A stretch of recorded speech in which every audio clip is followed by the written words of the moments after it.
Naam, natumai uburi wa afya na hujambo mtazamaji wa EATV. Karibu sasa katika kurasa dakika chache za kuangazia machache miongoni mwa yale mengi yaliyofika mezani kwetu kwa hii leo. Tuanze kuangazia kurasa kwa hili. Watu wenye ulemavu waliovunjiwa meza na vibanda vyao vya biashara usiku kuamkia hapo jana na askari wanaodaiwa kuwa wa jiji katika eneo la Mchikichini jijini Dar es Salaam nchini Tanzania na kuamua kufunga barabara katika makutano ya Uhuru na Kawawa hapo jana, wameiomba serikali kuharakisha mchakato wa kuwalipa fidia ili waendelee na biashara zao kama kawaida baada ya kufikiwa makubaliano. Wakiongea na kurasa hii leo, baadhi yao wakati wakiendelea na kukarabati na kutengeneza meza zao, wamesema kufuatia kuvunjiwa meza zao wameathirika kwa kiasi kikubwa na kuomba ulipaji wa fidia ufanyike haraka ili waweze kuendelea kujitafutia kipato chao. Kama kuna kitu hicho kweli serikali wanasema watatoa hizo fidia, ilibidi wafanye kwa haraka sana, kwa sababu hivi vingine vinavyoonekana hapa hivi ni hela za kuziazima mtu sehemu, bwana nipe kwanza nifanye ili baada ya siku kadhaa nitakurejeshea. Kwa hiyo mtu anaangalia kwamba huyu nampa kweli anaweza kunirejeshea au vipi. Kwa hiyo kama akikukana ndo basi tena naenda kutoa wapi? Endapo sehemu hiyo hatujalizikiana nao, hatuweze kukubali. Unaona? Tutaenda sehemu ambayo sisi wote tutalizikiana kama jana tulivyokaa pale, tukaendelea na mjadala ule mpaka ulipoishia. Endapo pale wanapotupeleka patakuwa pazuri, tutakaa.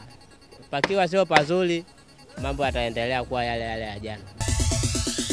Tuendelee na kurasa. Wanawake zaidi ya 2000 hubainika kuwa na tatizo la fistula kila mwaka nchini Tanzania, huku wanaopata fursa ya kupata matibabu ugonjwa huo wakiwa ni chini ya wanawake 1000 kila mwaka kutokana na sababu mbalimbali. Hayo yameelezwa hii leo jijini Dar es Salaam mwakilishi mkazi wa shirika la Umoja wa Mataifa la idadi ya watu UNFPA, Dr. Natalia Kanem, katika kuelekea maadhimisho ya fistula yanayoanza hapo kesho mkoani Geita na kuhitimishwa Juni 6 mkoani Dodoma. Every year develop fistula. Now why is this? It is because of obstructed labor, difficult childbirth, and when there is no emergency obstetric care, like a cesarean section, which could be the answer, then sadly not everyone has access. 846 walipata matibabu ya fistula hapa Tanzania. Hili linatuambia nini? Hili linatuambia kwamba bado kuna wamama wengi ambao hawapati hizi huduma za fistula. Bado wamama na Watanzania wengi hawafahamu kwamba hili tatizo linatibika, na hili tatizo si halihusikani na mambo ya kulogwa, ushirikina. Na nilihangaika kwa waganga vile hospitalini ili nikapate tiba, lakini ikashindikana. Nikajua kwamba tatizo halitibiki, na mwanamume nilikuwa naye kwa wakati huo aliniacha kwa sababu alijua pia sitopona. Lakini Mungu si asumani, tuseme nilipata tiba katika hospitali ya CCBRT mwaka 2006.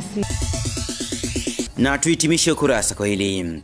Wizara ya Kilimo, Chakula na Ushirika nchini Tanzania imesema uchakachuaji wa mbolea katika viwanda pamoja na wauzaji wa mbolea kutokuwa na elimu ya kilimo nchini kunachangia kiasi kikubwa kuzorota kwa kilimo na hivyo kusababisha wakulima kupata mazao machache. Hayo yameelezwa leo jijini Dar es Salaam na mkurugenzi msaidizi wa pembejeo wa wizara hiyo Bwana Kanuti Komba pamoja na meneja mkuu wa kiwanda cha mbolea Tanzania TFC Bwana Saidi Mkumba katika mkutano kujadili namna ya kudhibiti ubora wa mbolea zinazotumika hapa nchini. Kwa mara chache kunakuwa na wajanja wachache ambao wanajaribu kutokuwa waaminifu na kujaribu pengine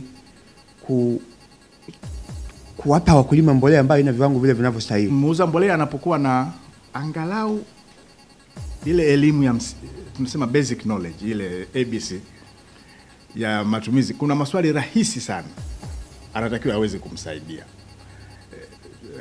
Wamesema wenzangu, majukumu hasa ya matumizi bora, utumiaji yako chini ya maafisa ugani.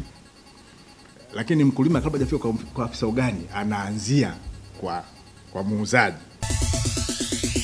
Tumekufungulia na kufungia kurasa kwa machache miongoni mwa yale mengi yaliyofika mezani kwetu kwa hii leo. Kesho je, yapi yatajiri? Tafadhali usikose kutazama dakika chache muhimu za kurasa na kisha tuandikie maoni yako kupitia barua pepe yetu ya kurasa@eatv.tv. Kwa niaba wale wote waliofanikisha kurasa, jina langu Steven Mumbi na nikutakia utazamaji muru wa vipindi bomba na makini kutoka hapa EATV. Kurasa imedhaminiwa na Tigo.